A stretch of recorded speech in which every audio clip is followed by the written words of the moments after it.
এবং 40 বছর বয়সে তিনি যখন নবী হলেন, ওহী রিসিভ করলেন, ওহী রিসিভ করে রাসূল সাল্লাল্লাহু আলাইহি ওয়াসাল্লাম কাঁপতে আরম্ভ করলেন, শেকিং, ট্রেম্বলিং, জ্বর এসে গেল গায়ে। কাঁপতে কাঁপতে আম্মাজান খাদিজার কাছে এসে বললেন, জাম্মিলুনি জাম্মিলুনি, আমাকে কম্বল দিয়ে চাপা দাও, আমি বোধহয় বাঁচবো না।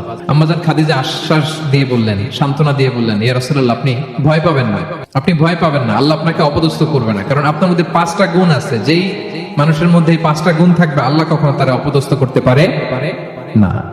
এর মধ্যে 1 নম্বর হচ্ছে ইন্নাকা লা তাসিলুর রাহিম, আপনি আত্মীয়তার সম্পর্ক বজায় রাখেন। 2 নম্বর হচ্ছে তাহমিলুল কাল্লা, আপনি মানুষের বোঝা বইয়ে দেন, যারা বোঝা বইতে পারে না আপনি তাদের বোঝা নিজের মাথায় নেন।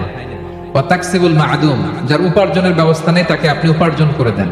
ওয়া তাকরিউদ দাইফ, আপনি মেহমানদারি করেন। 4 নম্বর গুণ। 5 নম্বর হচ্ছে ওয়া তুঈনু আলা নাওয়াইবিল হক, সত্য যেখানে বিপন্ন আপনি সেখানে সত্যের বীর সেনানী হয়ে দাঁড়িয়ে যান।